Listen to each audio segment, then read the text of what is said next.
with their kids. I love it. I love it. Keep the enthusiasm up. That's what we need. Okay. I love things that responsive instruction. Hello, everyone. My name is Ari Chambers, and I'm just so privileged to be next to some WNBA greats. Your mic is on camera, I promise. But I'm so honored to be sitting next to three athletes that are vying for a title. They are in the middle of the WNBA finals. Who watched the game this season? Look at that. We're going to make sure it's 100% because we're going to show them so much love on Sunday. But welcome to Her Time to Play in the meantime. Her Time to Play is the WNBA's commitment to keeping girls your age in sport. How old are you? Shout it out. How are you? Okay, great. I'm not sure if y'all know, but after the age of 14, it's really common to not be in sports anymore. I don't want you to do that. I want you to stay in basketball. We want you to stay in basketball past the age of 14, and hopefully you can pursue it as a career, or get a scholarship in college, or just have fun throughout your whole high school. And so, who knows about International Day of the Girl? Do you want to tell me about International Day of the Girl? Okay, fair, consent. This week on October 11th, we celebrate International Day of the Girl, which is an annual celebration to advocate for girls' rights all across the world. That's right, we go up for y'all, okay? We go up for y'all. We love y'all. Yeah, okay. Period. Yes, Mom. Yes. Thank you, girl. You can be sis. Yes, okay. So here's how today's going to work. First, we're going to open up and talk about our experiences with sports. I'm keeping you. And how to overcome obstacles as we face when we are in sport as girls and women. And then we're going to split up and do two different activities. That's why we have a basketball clinic to work on our fundamentals, because fundamentals are important. Okay, they're important. Okay. That was great. And then we're going to do some fun vision boarding. We'll explain to you what vision boarding is later. AT&T, thanks for being the best partners ever. Y'all made today possible, but just overall your support over the years is super dope. So thanks for being a great partner. Okay, I'm going to go down the line because I like uncomfortable questions. I'm just kidding. Obviously, you all from the New York Liberty. I like to open up space for women to introduce themselves how they want. So your name and one fact about you that we cannot look up online. They said, ooh.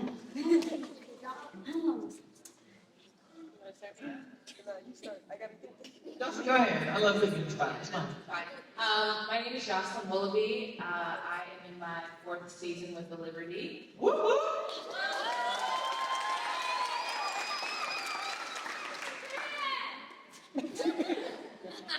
A fact about me that you wouldn't be able to find online. I really enjoy art galleries, museums, and just things that really connect to culture and show culture.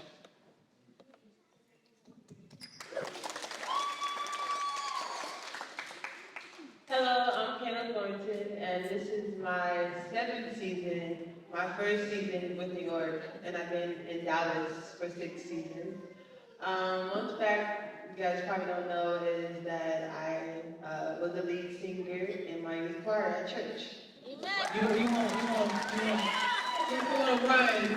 We love run. That's why I'm taking away. I'm just kidding.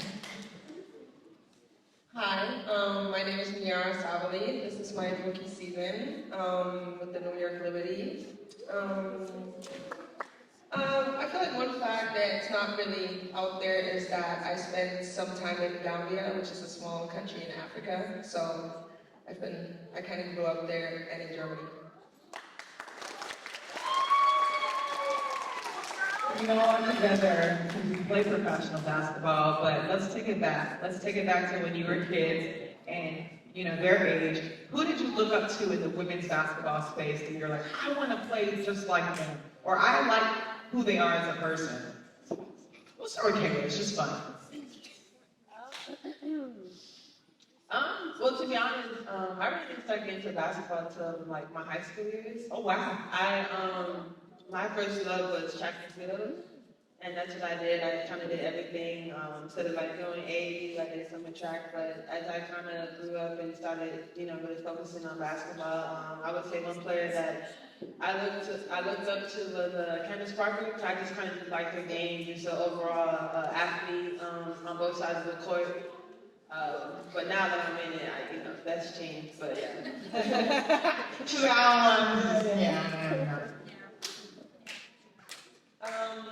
For me, it was kind of the same. For me, it was more so, since I did grow up in Germany, I didn't have the visibility, I didn't really have access to, especially female athletes. I didn't even know what the W was, just because in Germany there's no coverage of it. But once I got older, obviously, Candace Parker was also one of them. Cheryl Swoops was one of them. And I really like Maya Moore too, just because as a person and as a basketball player, she's just amazing.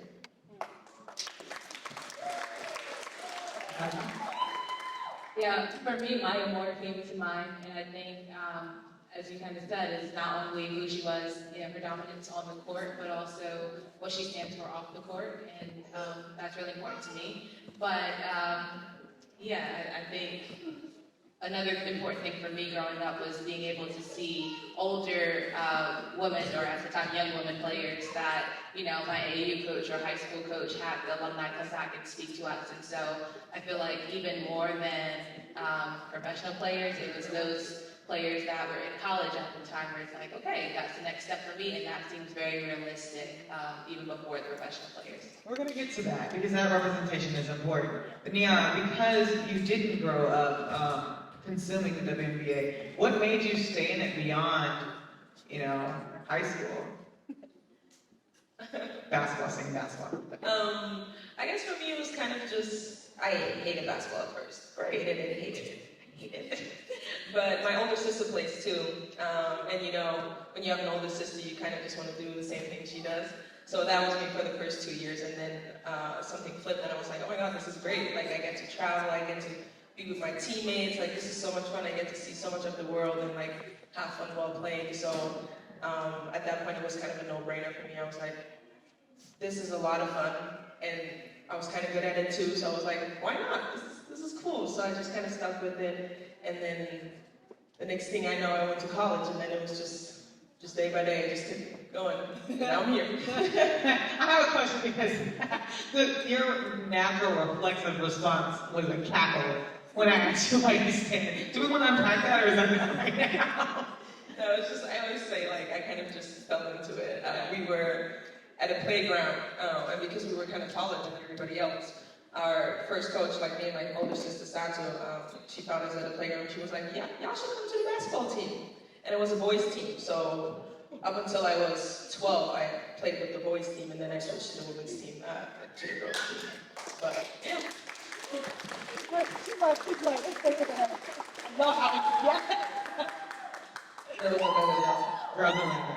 Shout out to the girl power. I like to say that you have 14. I stated it because I grew to love everything that basketball gave me. I think I saw the opportunity to further my education, to go to college. I love to be able to travel. And I think the big thing for me is I had people that made me love the game. And when I think of the coaches who are with me, my teammates, playing isn't always easy. There's a lot of hard work that goes into it, but it's so much better when you have good people around you who encourage you, but also make it fun to come into the gym and make you want to continue to get better despite the hard work. So I think that's really what kept me in it.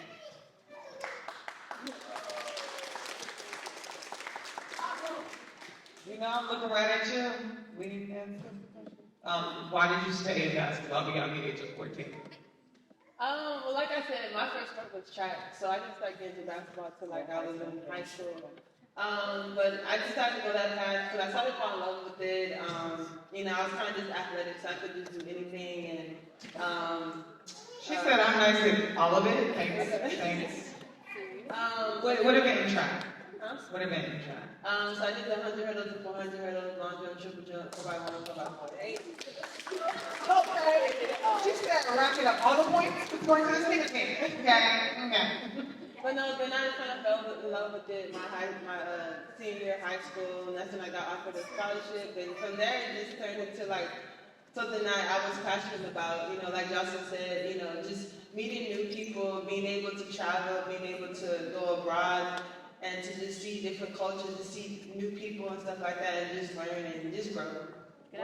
Yeah.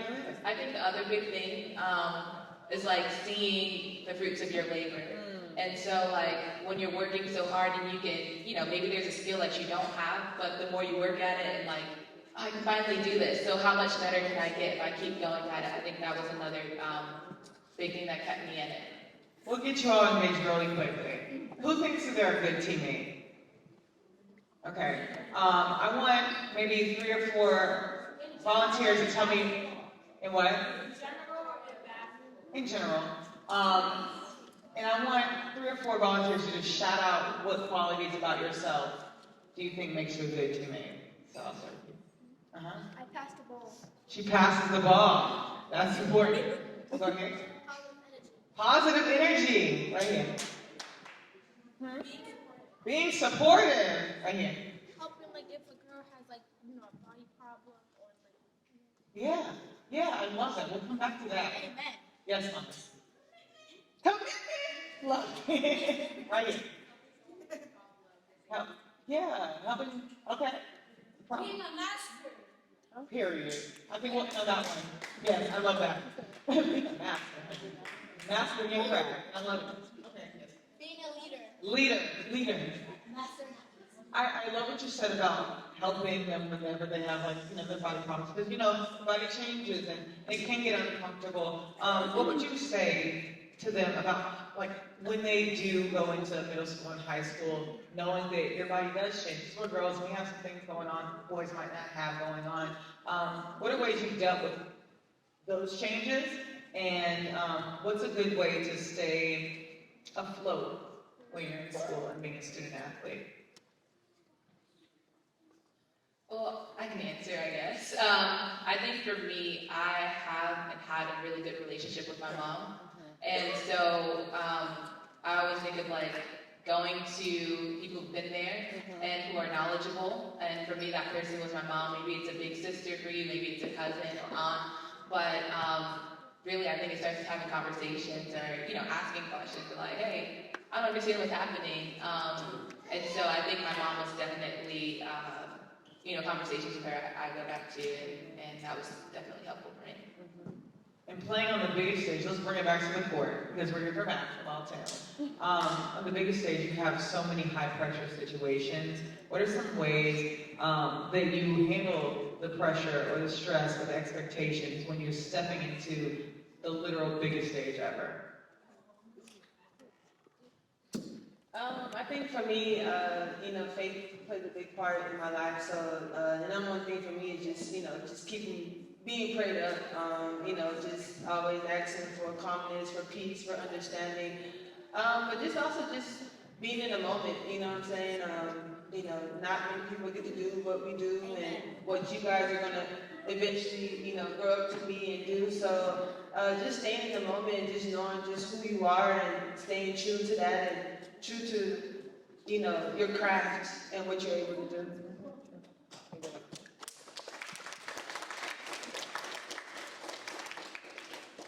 Yeah, I mean, I would say the same thing, and then it's just like, in those moments, you just fall back onto your, like, preparation. Like, you've been in the gym, you put in the hours of work, and if you do that, you're gonna be fine. Like, it is a bigger stage, but at the end of the day, it's just basketball. You just gotta go out there and play it. Do what you've been working on your entire life, in the gym, hours putting up shots. So it's just really like taking a step back and just being like, I got this. Like, this is what I've been working for my whole life. I love how interactive you all are.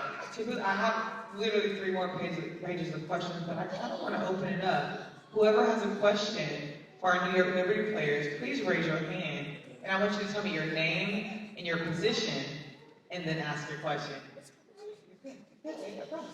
They're going to hand you a mic, okay? You get a mic.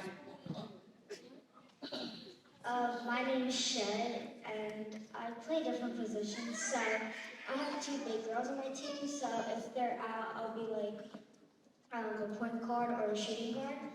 My question is, when you guys get frustrated, what do you guys do to calm yourself down? Great question. Really great question. I ain't have that one, Brandon.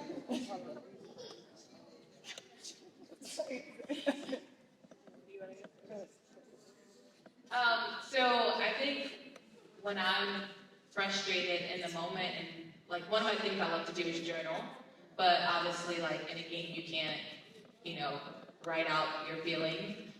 So one thing I do, I try and pour out to my teammates, and so it's easy to get frustrated with yourself and things that aren't going well, but I think it's easier to find something positive and encourage a teammate of like, okay, next play, or, point out something that your teammate did well, and keep them encouraged, and that gives them the ability to feed back into you and get you out of your frustration. That is an excellent question. We all need to know how to have that next play mentality, just like be able to brush off the frustration, but it's much easier said than done. Next question. It's someone after you come. Name your position and your question. My name is Gianna, and I play point guard. And my question is, what thing would you say to a girl that wants to be in the WNBA when they're older? That's a great question, Diana. What would you say to any of them who want to play in the WNBA? I always say just obviously you have to work hard. Every day, consistency is key. That's the most important part. There's so many people that, want to make it to pro, but not a lot do just because they're not consistent. But if you're consistent and if you love what you do, then there's really no limit. The sky's the limit. But I always say the most important part is you have to have fun. You have to enjoy what you do. We all of us up here, we love basketball. We enjoy basketball. We enjoy playing. We have fun with it. Because if you don't have fun with it, you're just going to be you're not going to have the same passion that you need to get to the next level. So just have fun, be consistent, and just enjoy yourself. This actually sparked a question for me. Justin, you want to answer first? Yeah, I was also going to say, it's important to watch. And watch the game that you want to play on. So hopefully come on Sunday, you guys will all be tuned in. And then I've been thinking another big thing is, don't get bored with fundamentals. I know we're going to have a little bit of a skills clinic, but it's really doing the same things over and over again and becoming a master of them that allows you to have success long term. I know a lot of times when athletes do ask you all, or younger athletes do ask you all this question, sacrifice comes up a lot. How do you know when to make those sacrifices versus when to just be a kid?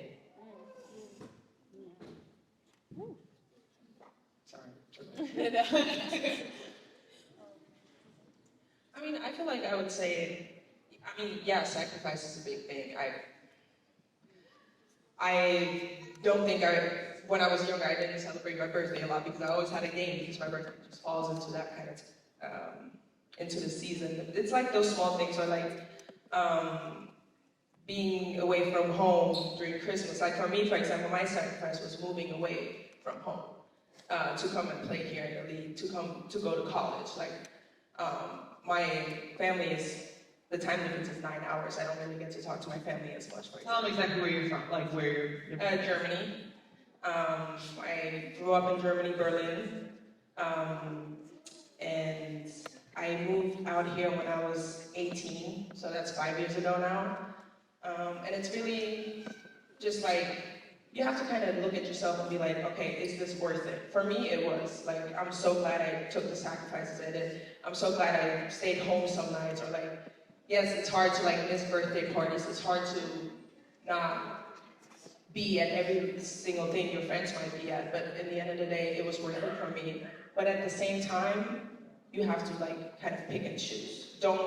Yes, you have to go into a gym and work on your craft, but don't burn out too early.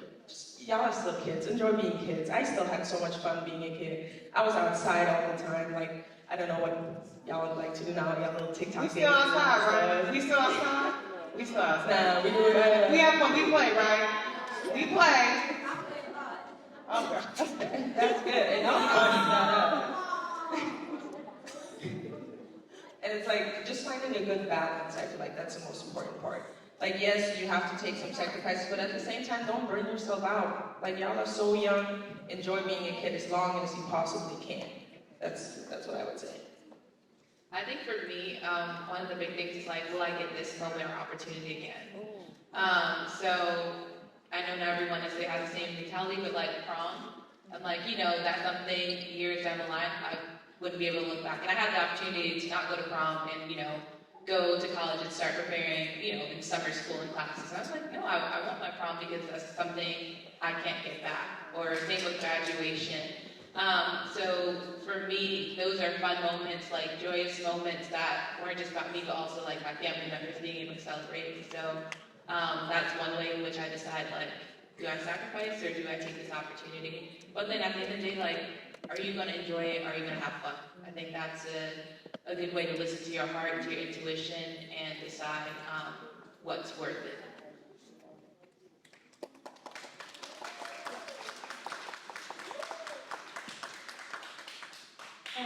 My name's Claire. I mostly just play basketball for like the fun of it, so I don't really have a Great, we love that. We love playing. But my question is, like, if you have like a hype song or something. What you get? Hype song, y'all. No, it's not no sexy red. Sorry, I know I'm from the South. I hear that they're like y'all. I'm in Brooklyn, huh? I would say for me right now, it's On My Mama by Victoria Monet. Okay. I feel like I'm in the video every time. Yeah. Anyway, I don't want that right now. Anything Lil Baby. I think for me, anything Lil Wayne. Relatable. Do y'all even know who Lil Wayne is? Yes. Good. Yana getting old. Thank you. Thank you. Thank you. Okay. That means a lot. You can pick whichever. Hi, my name is Nana, and I'm wondering what do y'all do if you win a game after? What do you do when you win a game? Okay, what's the locker room like? How will we get that W?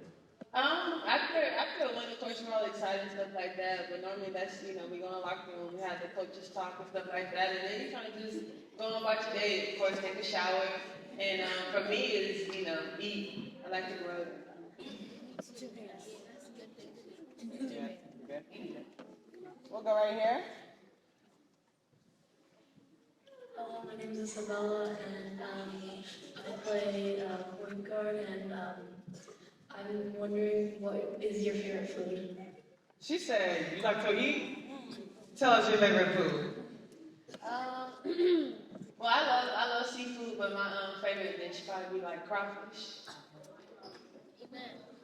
Y'all don't have that here, you don't. Yes, we do. Yes, we do. Y'all do? Yes, ma'am. Let her know. So we got it. We got what's wrong.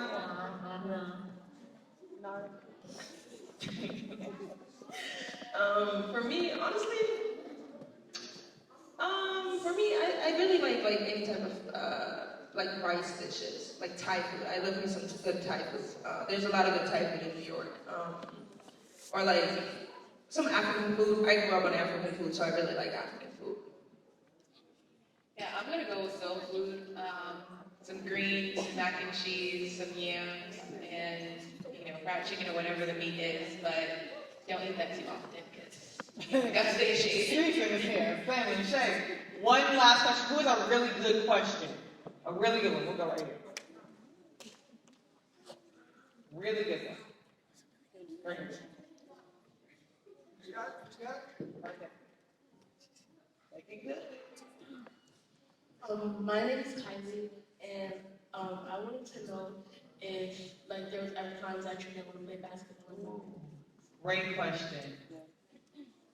And tell about how you ended up back after. Well, I would say, I have a couple times where I didn't want to play, that had to do with like my trainer being too hard, and I was just, after every game was just criticized, and at that point I was kind of like, over it. But I think for me, one of my biggest, where I was just like, I don't know, was when I was undrafted out of college, and went to training camp in Washington, just coming out of college, my first year. And I went, did the whole experience, and I'm very, very, very, very competitive, and I take my sport, or whatever I do, very seriously. But, I got invited, I was happy, excited, got there, did the best I could, gave it all, and I got cut. And that moment right there, was the most devastating time of my life. When they told me, the first thing I did was I went to the gym where we played at in Washington. I just sat in the bleachers for like an hour, and I was just crying, and finally my mom called me because they got the news, and I told her, Mom, I think this is it. I don't know, I literally put everything in to be cut, so being my mom a pastor and stuff like that, instilled the word in me and stuff like that, and just told me, well, when God closes one door, He'll open up another one, and that kind of just stick with me. And after that, that's when I was like, let me just get back in the lab and my training and stuff like that, and I just kept going, and I'm here now. That's beautiful. So happy you kept going.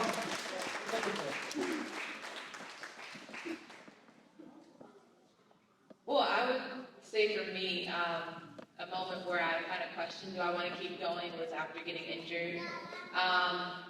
And I ruptured my Achilles, which was my first and, thankfully, only major injury.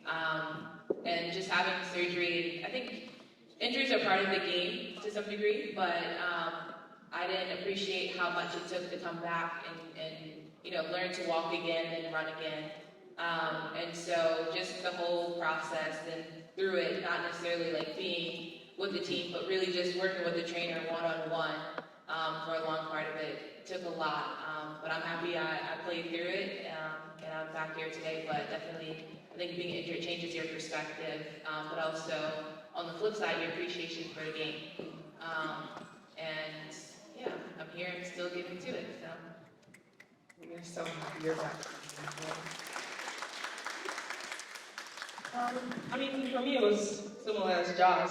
It was when I got injured. I really was, that was the lowest point in my basketball career. I got injured my freshman year of college, right before I entered, so that was kind of a bummer because I was so excited to go and play in college. And then I got injured again my sophomore year in college, so that was okay, so 2 years in a row now. And I just kind of took a step back and I was like, okay, is this even still worth it? Do I want to be here? Do I want to keep playing basketball if I'm just going to keep getting injured? And I was like, I worked so hard to be here, and I worked so hard to come back from my injuries that I was like, it is worth it. I'm still fine. I can still play basketball. And I just, again, took it day by day and kept going, and now I'm here too. There you are. Okay, y'all, sadly we have to put this panel is over, but before we go, I want you to say, thank you, sister. Thank you, Yeah.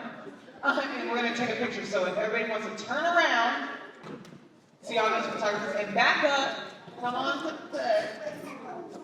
We're going to take this picture. Bam, bam. Okay, we're not going to dive. No diving.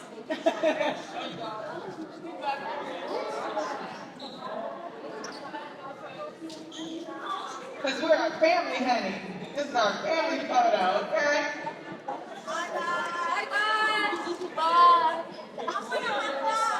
Okay. So we're going to the ones in the back row, I want you to stand up for me, okay? Just the back row. Just the back row. Stand up,